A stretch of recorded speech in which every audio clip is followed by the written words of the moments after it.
T'as déposé le petit à l'école en pyjama ce matin, t'es au courant? On est passé pour des gros T'as qu'à cassos. pas acheter des pyjamas qui ressemblent à des ensembles de survêtements. Ah, mais y a pas de problème, envoie-moi la pension alimentaire, je lui prendrai des costumes 3 pièces à ton fils. Ok, si tu me dis comment fonctionne ce foutu lave-vaisselle. Ah, ça y est, vous avez enfin fait connaissance. Bouton on, programme 45 degrés et aussi incroyable que ça puisse paraître, start. Ah, et n'oublie pas de mettre du sel une fois par mois pour l'entretien. Du sel de cuisine. Oui, et un peu de poivre aussi. C'est noté. Tiens, ça t'ennuierait de virer nos photos de mariage de tes réseaux? Ah, ça y est, t'as retrouvé un mec. Non, j'ai juste une sale gueule. Ok, je les vire si tu me prends les enfants la semaine prochaine. Pourquoi? Je pars faire des implants capillaires en Turquie. Non, je te crois pas. Tu sais que ça fait super mal à ce qui paraît? Pourquoi tu me le dis? Parce que t'es tombé dans les pommes pendant ma césarienne, alors imagine si c'est toi sur le Ouais, billard. bah je suis plus le même homme. Je me suis même inscrit à la boxe. Attends, tu t'es mis au sport? C'est dingue comme les hommes font ce que leur femme leur a supplié de faire pile au moment où elle les quitte. Bon, de toute façon, je peux pas garder les enfants, j'ai mon séminaire à Londres. Et il est hors de question que j'annule pour que t'ailles te faire greffer les tifs de Justin Bieber. Allez, je te laisserai la garde du chat. Oui, au fait, mon avocat m'a dit que tu voulais la garde, c'est ridicule, il peut pas te saquer. Ouais, bah moi je l'adore. Ok, je me permets un petit test d'adoption, hein. Rien de fou. C'est quoi son petit nom?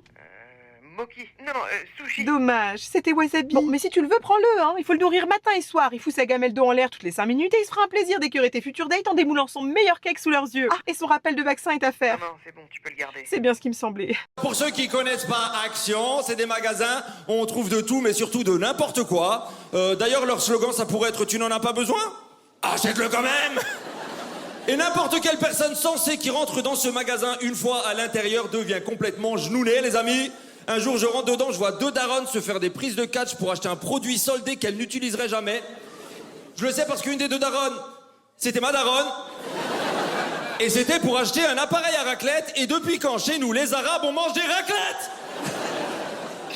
Je vous jure, le jour où ma mère a découvert que le fromage à raclette, il coûtait plus cher que l'appareil à raclette, elle s'est pas laissée démonter. Elle a dit, Wallah, j'utiliserai pour faire des tagines, j'en ai rien à foutre. On a toutes et tous ce pote hyper relou, tu sais, qui te fout la honte dans n'importe quelle situation. Tu le croises en soirée, t'es avec une meuf et il est là, elle est plus jolie que celle d'hier, hein? On a toutes et tous un pote hyper relou. Le mien, il s'appelle Thiago, d'accord, montre-eux. Prenez quelques secondes pour visualiser votre Thiago, allez-y. Vous l'avez, c'est bon? Oui, alors ceux qui l'ont pas, c'est que c'est vous, le Thiago, hein. Et vous aussi, votre Thiago, quand vous l'invitez à une soirée où les gens ne le connaissent pas, vous préparez le terrain. Vous allez voir les gens discrètement, là. Psst, il est différent de nous, hein. L'argent, c'est important. Il y a toujours des gens qui disent franchement, l'argent, c'est pas important. C'est des gens qui ont de l'argent. Parce qu'en fait, si t'as pas d'argent du tout, et ben au bout d'un moment, tu meurs. T'as le top 5 des mecs les plus riches, genre Bill Gates et compagnie. Mais t'as pas le top 5 des plus pauvres. Parce que ça change tout le temps.